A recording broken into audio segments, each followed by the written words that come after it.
This is lesson 5 of Luke part 1, the 6th video. We're in the 8th chapter and we're looking at verses 22 through 39, a rather extended portion, I know. A couple of major stories here, so be certain that you read it, that you examine yourself.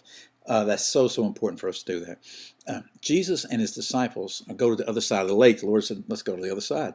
While they're in the boat, Jesus sleeps. You ever been in a boat when you're going up and down like that? It shows us he's human just like us. He goes to sleep. But a storm develops. The storm was pretty fierce and they began to sink. The disciples are terrified and they go and wake up Jesus. And did you notice the differences in the questions that they asked and their attitude? The disciples were accusatory in the way they approached Jesus. They said, do you not care about us, is what I think one of the other gospels says. Do you not care? Are you not concerned about what's happening? Jesus looks at them and says, where is your faith? Where is your faith? Is your faith in the situation and the circumstance? Is your faith in the storm? Is your faith in the fact that the boat is sinking? Or is your faith in the Most High God? You saw what happened. He stilled the storm. They get to the other side and they're thinking, who is this guy? When they get to the other side, they encounter a demoniac is what he's referred to. I don't like calling him that because he was set free. And so you don't want to be called by what your past life was, correct? But for sake of simplicity, we'll call him that. Sometimes you'll see it as a Gerasene, as it is here. Gadarene is another term that's used the same area, same thing. Here the emphasis is upon one gentleman. In another gospel, you see there's two of them, but here he's paying attention to one. And you saw what the man's state was.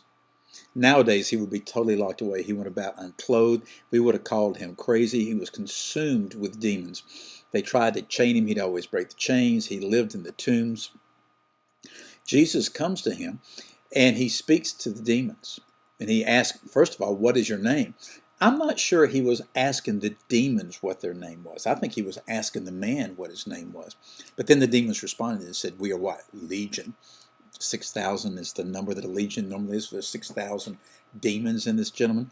Either way you go, whether he was speaking to the man or to the demons speak back.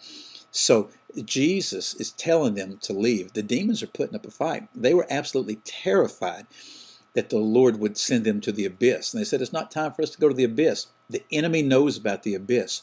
Demons know about the abyss. And they asked Jesus if they could go into the pigs that they saw over there. And he granted it.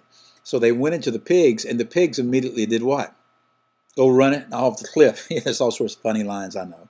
I know it's first case of deviled ham, right? Yeah. Or what one person said is suicide, right? It's interesting because the pigs, when the demons came in, go running off. What do pigs know about demons? It's interesting that that comes up. There are animals that have emotions. The soul is the seat of the emotion, but animals don't have a spirit in the way that we as humans have spirit. We're created in the image of God. But you'll have a dog that will express emotions. A pig can express emotions. I know, we had a pet pig one time. Yes, we did. Called him Chazir, which is Hebrew for swine. Well, when the pigs all died, this cost some people some money. The herdsmen go to the city. They report about it. The people come to Jesus, and they're terrified. They're terrified for a couple of reasons. Because of what happened to the pigs, what they saw. I think they were terrified because they saw the man. The man was sitting there clothed and in his right mind, and he was sitting at the feet of Jesus. And the people asked Jesus to leave. And you say, well, I would never do anything like that. You know, I think we do it all the time. We see the Lord moving in some way of which we don't approve, or we've never experienced, or we're scared about something. You know, if you start talking about demons, I've had a couple of folks this week that God has just opened their mind to the reality of what the Scripture says. And it's really an exciting thing. But they had a choice. They could either agree with what the Scripture says, or they could close their mind.